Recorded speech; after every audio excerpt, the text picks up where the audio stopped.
नमस्कार दोस्तों, आज की वीडियो में हम लोग फ्यूचर इंडेफिनिट टेंस में इंटरोगेटिव और इंटरोगेटिव नेगेटिव दोनों का पैसिव्स बनाना सीखेंगे। 10 मिनट आपको देना है। 10 मिनट में आप दोनों सेंटेंस के पैसिव्स बनाना सीख जाएंगे। ध्यान से देखिएगा, हो सके तो आप कॉपी पेन लेके बैठिए। रूल वगैरह आपको याद करने की जरूरत नहीं है। यहाँ पे मैं आपको बताऊंगा और आप ट्रिक बताऊंगा कैसे इनको याद कर सकते हैं। चलिए, तो सबसे पहले हम देखते हैं कि एक्टिव वॉइस आपको पता है क्या होता है, टेंस होता है। और तो हम देखते हैं कि फ्यूचर इंडेफिनिट टेंस में जब हेल्पिंग वर्ब यूज होती है सेल और विल, इनका कब कहाँ यूज होता है आपकी स्क्रीन पर दिख रहा होगा, आप उसको यहाँ से सीख लीजिएगा। तो सबसे पहले आप हेल्पिंग वर्ब लगा दीजिएगा, उसके बाद सब्जेक्ट, उसके बाद आपको पता है कि जब टेंस है फ्यूचर इंडेफिनिट तो वहाँ पे मेन वर्ब का फर्स्ट फॉर्म यूज होगा, उसके बाद ऑब्जेक्ट और क्वेश्चन मार्क का साइन इंटरोगेटिव वजह से। अब आपको लग रहा होगा कि ये क्या रूल लिखा हुआ है, इसमें कुछ नहीं है। आपको पता है कि जो इंटरोगेटिव निगेटिव होता है इसमें नहीं भी आता है, इस वजह से आपको नॉट भी लगाना है। लेकिन कहाँ लगाना है, सब्जेक्ट के बाद या तो आप नॉट लगाएंगे या तो नेवर लगाएंगे। कब कहाँ यूज होना है मैं आपको बता दूंगा, टेंशन मत लीजिए। पैसिव वॉइस में देखते हैं रूल। तो जैसे मैंने आपको एक्टिव वॉइस में बताया वैसे ही पैसिव वॉइस में सेल बी और will be helping verb use की जाती है।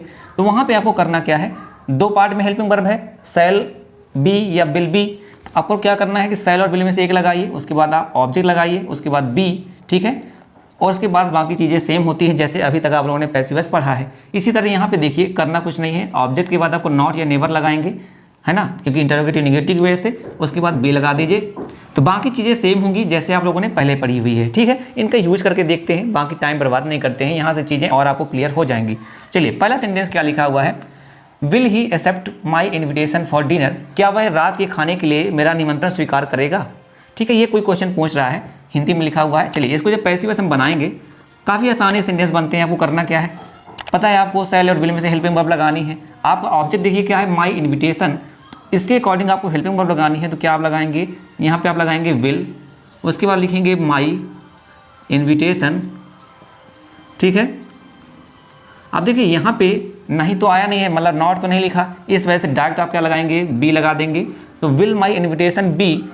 उसके बाद मेन वर्ब का थर्ड फॉर्म, मेन वर्ब क्या है यहाँ पे, एक्सेप्ट। एक्सेप्ट का थर्ड फॉर्म क्या होता है, एक्सेप्टेड, ठीक है। तो यहाँ पे हमने लिए एक्सेप्टेड। उसके बाद देखिए मेन वर्ब आपने लगा दिया थर्ड फॉर्म। अब यहाँ पे अदर वर्ड बचा हुआ है फॉर डिनर, तो आप इसको लिख दीजिए फॉर डिनर।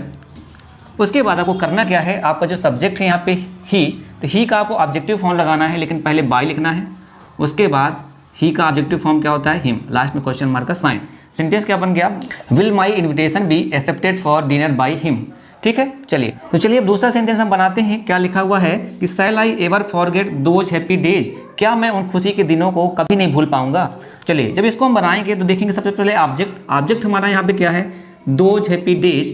तो सबसे पहले हम क्या करेंगे, इसके अकॉर्डिंग देखेंगे हेल्पिंग वर्ब क्या यूज होगी। तो देखिए आई और बी में नहीं आता, इसका मतलब क्या है, इसके साथ विल का ही यूज करेंगे। तो विल लिखेंगे, फिर लिखेंगे ये दोज हैप्पी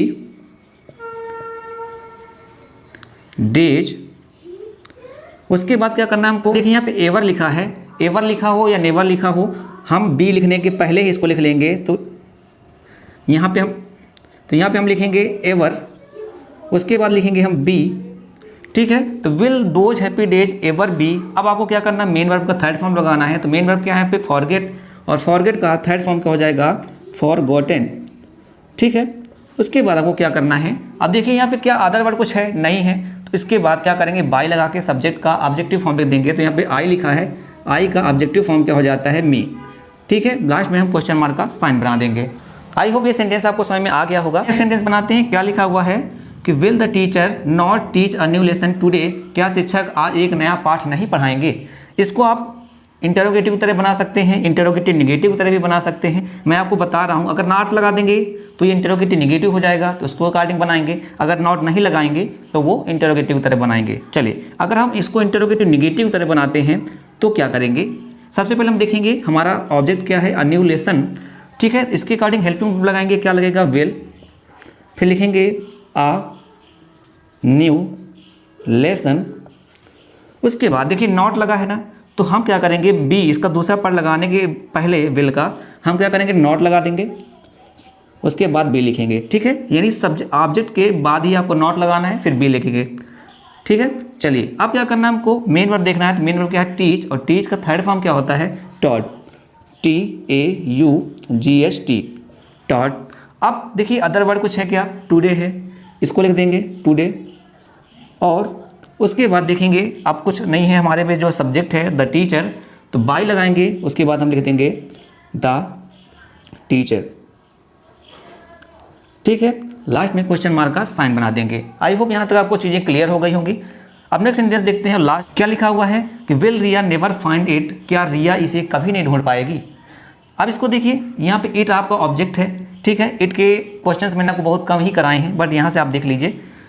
सबसे पहले क्या करना है आपको, इट के अकॉर्डिंग क्या हेल्पिंग वर्ब यूज होगी, विल ही यूज की जाएगी। तो हम यहाँ पे लिखेंगे सबसे पहले विल, उसके बाद लिखेंगे इट। अब देखिए यहाँ पे नेवर लिखा है, इसका मतलब इंटरोगेटिव नेगेटिव है। मैंने आपको यहाँ बताया था कि या तो नॉट आएगा या तो नेवर आएगा, दोनों में आपको क्या लगाना है, इंटरोगेटिव नेगेटिव तरह बनाएंगे। और सब्जेक्ट के बाद अगर नेवर लिखा है तो नेवर लिखेंगे, और अगर नॉट लिखा है तो नॉट लिख देंगे। उसके बाद हेल्पिंग वर्ब का दूसरा पार्ट जो कि है बी। अब आपको क्या करना है, मेन वर्ब का थर्ड फॉर्म लगाना। तो मेन वर्ब यहाँ पे क्या है, फाइंड, और फाइंड का थर्ड फॉर्म क्या होता है, फाउंड, FOUND, फाउंड। अब सब्जेक्ट आपका रिया है, तो आपको क्या करना है, बाय लगाना है, उसके बाद क्या लिख देना है, रिया सब्जेक्ट, और लास्ट में क्वेश्चन मार्क का साइन। आई होप यहाँ तक चीज़ें आपको क्लियर हो गई होंगी। अगर हुई हो प्लीज़ वीडियो को लाइक जरूर करिएगा, दोस्तों के साथ इसको शेयर जरूर करिए, ताकि उनको भी बेनिफिट हो और मुझे भी बेनिफिट हो। ठीक है, चलिए और सेंटेंस हम बनाते हैं। तो चलिए दोस्तों, अब इन सेंटेंसेस को हम बनाते हैं, लेकिन इनको बनाने के पहले आपके स्क्रीन पे कुछ क्वेश्चन दिख रहे होंगे, इनको आप बनाइएगा और कमेंट में इसका आंसर जरूर बताइएगा। हालांकि आपको सही आंसर कमेंट में मिल जाएगा। चलिए बनाते हैं नेक्स्ट सेंटेंस। क्या लिखा हुआ है कि विल रोहन डिफीट हिम, क्या रोहन उसे हरा देगा। ठीक है, इसमें आप क्या करेंगे, सबसे पहले वही बात है कि आपको क्या ढूंढना है, ऑब्जेक्ट। ऑब्जेक्ट क्या है यहाँ पे, हिम, और हिम का यहाँ पे सब्जेक्टिव फॉर्म लगाएंगे जो कि क्या होता है, ही, और ही के अकॉर्डिंग हेल्पिंग वर्ब क्या यूज होगी, विल। लिखेंगे विल, उसके बाद लिखेंगे ही, उसके बाद क्या करना है, हेल्पिंग वर्ब का दूसरा पार्ट विल, और बी बीच में सब्जेक्ट।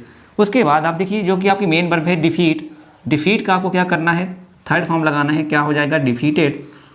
और उसके बाद आप क्या लगाएंगे, बाय लगाइए, और सब्जेक्ट लिखिए, सब्जेक्ट यहाँ पे क्या है, रोहन, तो आप यहाँ पे लिख देंगे रोहन। ठीक है, उसके बाद आप क्वेश्चन मार्क का साइन लगाएंगे। आई होप समझ में आ गया होगा। चलिए नेक्स्ट सेंटेंस देखते हैं। क्या लिखा हुआ है कि will your father save 5000 rupees, क्या तुम्हारे पापा या पिताजी 5000 रुपये बचाएंगे। ये कोई क्वेश्चन पूछ रहा है। ठीक है, तो चलिए इसका बनाते हैं। तो यहाँ पे आपका ऑब्जेक्ट क्या है, 5000 रुपीज़। ठीक है, अब यहाँ पे भी आई और वी तो है नहीं, इसलिए क्या लगाएंगे आप, विल का ही यूज करेंगे। लिखेंगे विल 5000 रुपीज़। उसके बाद आपको क्या लिखना है, अब देखिए इसका विल का दूसरा पार्ट क्या हो जाएगा, बी। यहाँ पे सेंटेंस अभी क्या बना कि विल 5000 रुपीज़ बी। अब यहाँ पे क्या है, मेन वर्ब सेव, और सेव का थर्ड फॉर्म क्या होता है, आपको ही पता है, सेव्ड। ठीक है, तो यहाँ पे लिख दिया सेव्ड। अब और देखिए आप सब्जेक्ट बस बचा, बाकी कुछ बचा नहीं है, इसलिए इसके साथ क्या करेंगे आप, बाय लगाइए, और सब्जेक्ट जो कि आपका है योर फादर, तो यहाँ पे आप सब्जेक्ट लिख देंगे योर फादर।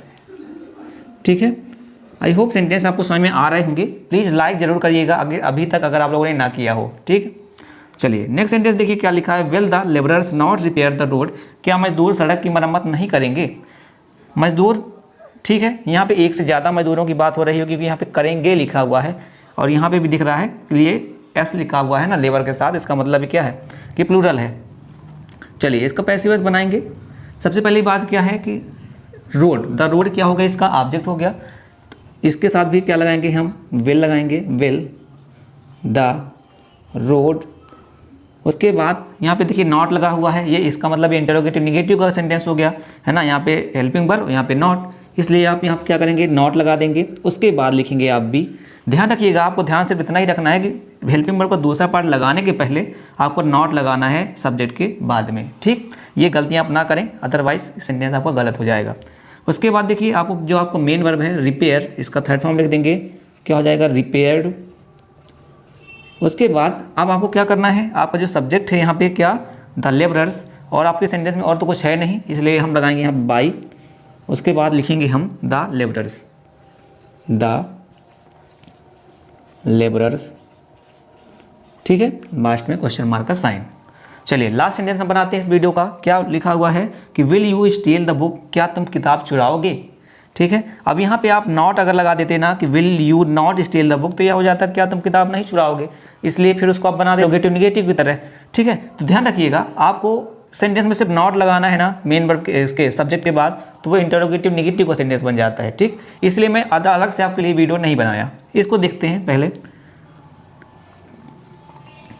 क्या लिखा है आपका सब, यहाँ पे ऑब्जेक्ट क्या है द बुक, इसलिए क्या लगाएंगे आप हेल्पिंग वर्ब विल। उसके बाद लिखेंगे द बुक, ठीक है। उसके बाद आपको करना है हेल्पिंग वर्ब का दूसरा पार्ट जो कि क्या है बी। अब मेन वर्ब यहाँ पे क्या है स्टील, स्टील का थर्ड फॉर्म क्या लिखोगे तो क्या हो जाएगा स्टोलन, ठीक है। उसके बाद क्या करना है आपका सब्जेक्ट यहाँ पे क्या है यू, और इसको हम यू लिखेंगे जब तो बाई लगा के यू ही लिखेंगे क्योंकि यू चेंज नहीं होता है, ठीक है। आई होप यहाँ तक आपको जितने भी सेंटेंस मैंने आपको समझाए हैं आपको समझ में आए होंगे। आए हों तो प्लीज़ वीडियो को लाइक जरूर करिएगा और दोस्तों के साथ शेयर करिए। और हाँ, आप हमसे टेलीग्राम में और इंस्टाग्राम में भी जुड़ सकते हैं। तो चलिए मिलते हैं नेक्स्ट वीडियो में। भगवान आपका दिन शुभ रहे।